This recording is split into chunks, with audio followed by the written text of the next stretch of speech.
Hello dears, welcome back to Sala learning. Akhila miss ആണ്. Yes, നമ്മൾ എല്ലാവരും ഇതാ ഓണം എക്സാമിന് വേണ്ടിയിട്ടുള്ള തയ്യാറെടുപ്പുകളൊക്കെ തുടങ്ങിയിട്ടുണ്ടാവും അല്ലെ. അങ്ങനെ മിസ് വിചാരിക്കുകയാണ്, ഓരോ ചാപ്റ്റേഴ്സ് ആയിട്ട് നമ്മൾ ഇതാ പഠിച്ചുകൊണ്ടിരിക്കുകയായിരിക്കും അല്ലെ. അങ്ങനെ പഠിക്കുന്നതിന്റെ ഇടയ്ക്ക് നമ്മൾ എന്തായാലും നോക്കേണ്ട ഒരു കാര്യമാണ് ക്വസ്റ്റ്യൻസ് എന്ന് പറയുന്നത്. ഏത് രീതിയിൽ ക്വസ്റ്റ്യൻസ് ചോദിച്ചു കഴിഞ്ഞാലും നമുക്ക് ആൻസർ ചെയ്യാൻ പറ്റണം അല്ലെ.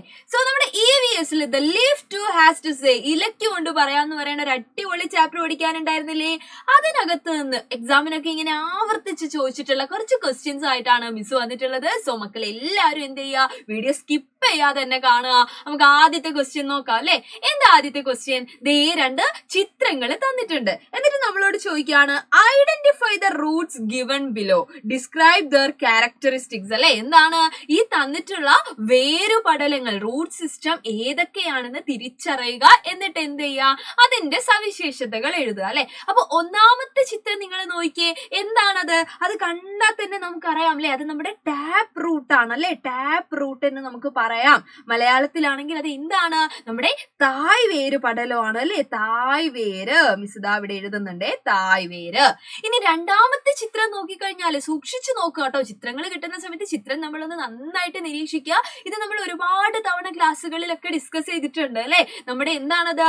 ഫൈബ്രസ് റൂട്ട് ആണ്. സോ ദാ ഇവിടെ നമ്മൾ എഴുതുകയാണ്, ഫൈബ്രസ് റൂട്ട് ആണ് അല്ലെ. Fibrous root. അതിന് നമ്മൾ മലയാളത്തിൽ പറയുന്നത് നാരുവേര് എന്നാണ്. നാരുവേര് പടലമാണ് ഇത്. ഓക്കെ, ഇത് മാത്രം എഴുതി വെച്ച് കഴിഞ്ഞാൽ നമ്മുടെ ആൻസർ ആയോ?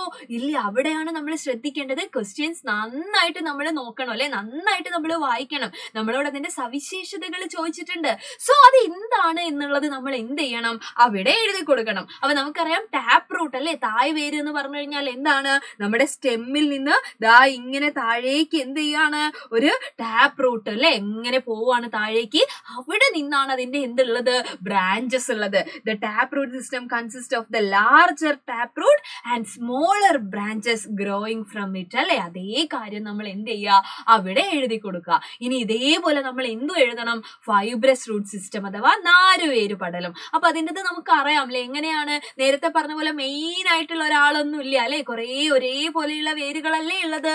അപ്പൊ നമുക്ക് പറയാം, the fibrous root system includes a cluster of similar roots അല്ലെ. ഒരേപോലെയുള്ള വേരുകളാണ്. Growing from the base of the stem. സ്റ്റെമ്മിന് താഴെ നിന്നായിട്ട് ആ ഒരേപോലെ ഇതാ കണ്ടില്ലേ നിങ്ങൾ, ഒരേപോലെ ഇങ്ങനെ എന്ത് ചെയ്യാണ്, വളർന്നുകൊണ്ടിരിക്കുകയാണ് ആ വേരുകൾ. സോ അതിനെയാണ് നമ്മൾ നാരുവേര് പടലം അഥവാ ഫൈബ്രസ് റൂട്ട് സിസ്റ്റം എന്ന് പറയുന്നത്. ഈ ഒരു ചോദ്യം എന്ന് പറയുന്നത്, അല്ലെങ്കിൽ ഈ ഒരു ക്വസ്റ്റ്യൻ എന്ന് പറയുന്നത് ഡെഫിനറ്റ്ലി നമ്മുടെ എക്സാമിന് ചോദിക്കാൻ സാധ്യതയുണ്ട്. ഇങ്ങനെ ചിത്രം തന്നിട്ട് നമ്മളോട് എന്ത് ചെയ്യാൻ പറയും, ഐഡന്റിഫൈ ചെയ്യാനായിട്ട് പറയും അല്ലെ. ഇനി ഇതാ അടുത്തൊരു ക്വസ്റ്റ്യൻ ഉണ്ട്. എന്താണ് ക്വസ്റ്റ്യൻ? ഇതാ ഞാൻ സിമ്പിൾ ആയിട്ട് വായിച്ചു തരാം. ഇവിടെ കുറെ എന്ത് തന്നിട്ടുണ്ട്? യെസ്, കുറെ പ്ലാന്റ്സ് അല്ലെ, കുറെ ചെടികൾ തന്നിട്ടുണ്ട്. ആ ചെടികളുടെയൊക്കെ ഇലകളാണ് തന്നിട്ടുള്ളത്. ആ ഇലകളെ നമ്മളോട് എന്ത് ചെയ്യാൻ പറഞ്ഞിരിക്കുകയാണ്? തരം തിരിച്ചെഴുതുക. സവിശേഷതകൾക്കനുസരിച്ച് തരം തിരിച്ച് പട്ടികപ്പെടുത്താൻ വേണ്ടി പറയാണ് കേട്ടോ. Classify the plants according to the features of their leaves and write them in the table below. Okay, അപ്പൊ നമ്മൾ എന്താ ചെയ്യേണ്ടത്? നമുക്ക് പഠിച്ച കാര്യങ്ങളൊക്കെ ഓർമ്മ വേണം അല്ലെ. ലീവ്സ് അല്ലെ, ഇലകളെ സംബന്ധിച്ച് നമ്മൾ പഠിച്ചിട്ടുണ്ട്. രണ്ടായിട്ട് ക്ലാസിഫൈ ചെയ്യാം അല്ലെ. ഈ ചിത്രം നിങ്ങളുടെ മനസ്സിലേക്ക് വരുന്നുണ്ടാവും. ഇവിടെ ഇതാ ഈ കാണുന്നത് എന്ന് പറയുന്നത് എന്താണ്? യെസ്, റെറ്റിക്കുലേറ്റ് വിനേഷൻ, ജാലികാ സിരാ വിന്യാസമാണ്. ഈ കാണുന്നത് എന്താണ്? പാരലൽ വിനേഷൻ അല്ലെ, നമ്മളുടെ സമാന്തര സിരാ വിന്യാസമാണ്. അപ്പൊ രണ്ടായിട്ട് നമുക്ക് ഇലകളെ എന്ത് ചെയ്യാൻ പറ്റും, ക്ലാസിഫൈ ചെയ്യാൻ പറ്റും. ആ രണ്ടെണ്ണം ഏതാണെന്നുള്ളത് ഡെഫിനറ്റ്ലി നമ്മൾ അറിഞ്ഞിരിക്കണം. അതിനുശേഷം എന്ത് ചെയ്താൽ മതി, ഈ തന്നിട്ടുള്ള ഓരോ പ്ലാന്റ്സിനെയും എന്ത് ചെയ്യുക, നമ്മൾ പട്ടികയിലേക്ക് മാറ്റി എഴുതുക. അതിനുവേണ്ടി ഇതാ കംപ്ലീറ്റ് എക്സാമ്പിൾസ് എഴുതിയിട്ടുള്ള പട്ടിക നമ്മൾ ഇവിടെ കൊടുത്തിട്ടുണ്ട് അല്ലെ. നോക്കിയേ നിങ്ങൾ, ജാലികാ സിരാ വിന്യാസം, റെറ്റിക്കുലേറ്റ് വിനേഷൻ ആണ് ഇതാ ഈ കാണുന്ന പ്ലാന്റ്സ് ഒക്കെ. രണ്ടാമത്തത് ആരാണ്? രണ്ടാമത്തെ കോളത്തിലുള്ളതൊക്കെ സമാന്തര സിരാവിന്യാസം അല്ലെ, നമ്മളുടെ പാരലൽ വിനേഷൻ കാണിക്കുന്ന ആളുകളാണ്. അപ്പൊ ഈ ആളുകളെ നമ്മൾ എന്ത് ചെയ്യുക, നമ്മൾ പഠിച്ചു വെക്കുക. അപ്പൊ ഏത് ക്വസ്റ്റ്യൻ കിട്ടിക്കഴിഞ്ഞു കഴിഞ്ഞാലും നമുക്ക് എന്ത് ചെയ്യാൻ പറ്റും, ആൻസർ ചെയ്യാനായിട്ട് പറ്റും. അതുകൊണ്ടാണ് മിസ് ഇവിടെ എല്ലാ ആളുകളെയും അല്ലെ, നമ്മൾ പഠിച്ചിട്ടുള്ള എല്ലാവരെയും ഇവിടെ എന്ത് ചെയ്തിട്ടുള്ളത്, ഇൻക്ലൂഡ് ചെയ്തിട്ടുള്ളത്. ഓക്കെ, നെക്സ്റ്റ് എന്താണ് നമ്മുടെ ഒരു ക്വസ്റ്റ്യൻ നോക്കാം നമുക്ക്. യെസ്, അതിനു മുമ്പ് ഇതാ വളരെ ഇമ്പോർട്ടന്റ് ആയിട്ടുള്ള ഒരു കാര്യം, നമ്മൾ എല്ലാവരും ഓണം എക്സാമിന്റെ റിവിഷൻ ക്ലാസ്സുകളൊക്കെ ഇതാ നടന്നുകൊണ്ടിരിക്കുകയാണ്. എവിടെ? നമ്മുടെ പ്രാണ ബാച്ചില്. അപ്പൊ ഓൾറെഡി ജോയിൻ ചെയ്തിട്ടുള്ള മക്കൾ ഉണ്ടായിരിക്കും. എന്നാൽ ആരെങ്കിലും ജോയിൻ ചെയ്യാൻ ബാക്കിയുണ്ടെങ്കിൽ എന്ത് ചെയ്യാം, ഈ കാണുന്ന നമ്പറിൽ ഒന്ന് കോൺടാക്ട് ചെയ്യുക. പെട്ടെന്ന് തന്നെ അഡ്മിഷൻ എടുക്കുക. കാരണം അഡ്മിഷൻ ഒക്കെ ഒന്ന് ഫാസ്റ്റ് ആയിട്ട് എന്ത് ചെയ്യാണ്, ക്ലോസ് ചെയ്യാൻ പോവാണ്. ഫാസ്റ്റ് ആയിട്ട് നടക്കുന്നതുകൊണ്ട് തന്നെ പെട്ടെന്ന് തന്നെ ക്ലോസ് ചെയ്യാനുള്ള സാധ്യതയുണ്ട്. അപ്പൊ എന്ത് ചെയ്യുക, ഉടനടി തന്നെ ആ ബാച്ചിൽ ജോയിൻ ചെയ്യുക. അടിപൊളിയായിരിക്കും. നിങ്ങൾക്ക് അറിയാമല്ലേ, യൂട്യൂബിലുള്ള ക്ലാസ്സുകൾ തന്നെ എല്ലാവർക്കും ഇഷ്ടമല്ലേ, എല്ലാവർക്കും എന്താണ് പഠിക്കാൻ ഭയങ്കര സപ്പോർട്ടീവ് ആയിട്ടുള്ള ക്ലാസ്സുകളല്ലേ തരുന്നത്. അതിനേക്കാൾ കുറച്ച് ഒരു പടി മുകളിലായിരിക്കും എവിടെ, നമ്മുടെ പ്രാണ ബാച്ചിലുള്ള ക്ലാസ്സുകൾ എന്ന് പറയുന്നത്. അപ്പൊ എന്ത് ചെയ്യുക, പെട്ടെന്ന് തന്നെ എന്ത് ചെയ്യുക, ജോയിൻ ചെയ്യുക. യൂട്യൂബിൽ നമുക്ക് ലിമിറ്റേഷൻസ് ഉണ്ട്, കുറച്ച് ക്വസ്റ്റ്യൻസ് ഒക്കെ അല്ലേ ഡിസ്കസ് ചെയ്യാൻ പറ്റുള്ളൂ. അപ്പൊ അതിൽ കൂടുതൽ ക്ലാസ്സുകൾ എവിടെ ഉണ്ടാവും, നമ്മുടെ പ്രാണ ബാച്ചിൽ ഉണ്ടാവും. ഓക്കെ, അപ്പൊ നമ്മൾ അടുത്ത ക്വസ്റ്റ്യനിലേക്ക് പോവാണേ. എന്താണ് question? Which part comes out first while seed germination? അല്ലെ, ഒരു വിത്ത് മുളയ്ക്കുന്ന സമയത്ത്, ഒരു വിത്ത് മുളച്ചിട്ട് ആ പുറത്ത് വരുന്ന ആദ്യത്തെ ഭാഗം ഏതാന്നാ ചോദിച്ചത്. അതിന് എന്ത് ചെയ്യാനാണ്, ഒരു ടിക്ക് മാർക്ക് ഇടാനാണ്.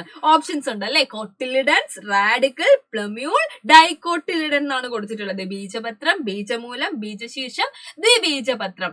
ഏതാണ് നമ്മുടെ ആൻസർ? നമ്മൾ പഠിച്ചിട്ടുണ്ട് അല്ലെ, ഒരു വിത്ത് ദാ മുളയ്ക്കുന്ന സമയത്ത് ആദ്യമായിട്ട് പുറത്തു വരുന്ന ഭാഗം എന്ന് പറയുന്നത് എന്താണ്? റാഡിക്കൽ അഥവാ ബീജമൂലമാണ്. നമ്മൾ പറഞ്ഞില്ലേ, ഇതിങ്ങനെ താഴേക്ക് വളർന്നിട്ട് ഇതാണ് പിന്നീട് എന്തായിട്ട് മാറുന്നത്, ആ പ്ലാന്റിന്റെ, ആ സസ്യത്തിന്റെ വേരായിട്ട് അല്ലെ, റൂട്ടായിട്ട് മാറുന്നത്.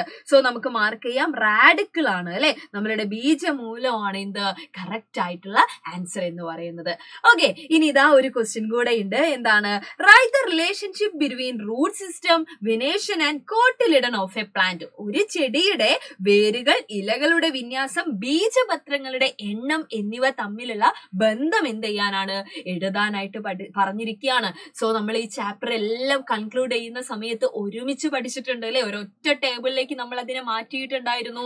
അവിടെ നമ്മൾ പറഞ്ഞിട്ടുണ്ട് മോണോകോട്സ്, ഏകബീജപത്ര സസ്യങ്ങൾ അല്ലെ, അതായത് ഒരൊറ്റ കോട്ടിലിടനുള്ള ആളുകൾക്ക് അവരുടെ റൂട്ട് എന്ന് പറയുന്നത് എന്തായിരിക്കും? ഫൈബ്രസ് റൂട്ട് സിസ്റ്റം അഥവാ നാരുവേര് പടലമായിരിക്കും. അവരുടെ എന്താണ്, ഇലകളിലുള്ളത് പാരലൽ വിനേഷൻ അഥവാ സമാന്തര സിരാവിന്യാസമായിരിക്കും. ഇനി നേരെ തിരിച്ച് നമ്മൾ പറയാണ്, രണ്ട് കോട്ടിലിടനുള്ള ആളുകൾ, രണ്ട് ബീജപത്രമുള്ള ആളുകൾ അല്ലെ, നമ്മളുടെ ഡൈകോട്ടിലിഡനസ് പ്ലാന്റ് അല്ലെങ്കിൽ ഡൈക്കോട്സ് എന്ന് പറയുന്നത്, ദ്വിബീജപത്ര സസ്യങ്ങൾ എന്ന് പറയുന്നത്, അവരുടെ വേര് അല്ലെങ്കിൽ റൂട്ട് എന്ന് പറയുന്നത് ടാപ്പ് റൂട്ട് സിസ്റ്റം ആയിരിക്കും. അഥവാ എന്താണ്, തായ് വേര് പടലമായിരിക്കും. അവരിലെ ഇലകളുടെ പ്രത്യേകത എന്താണ്?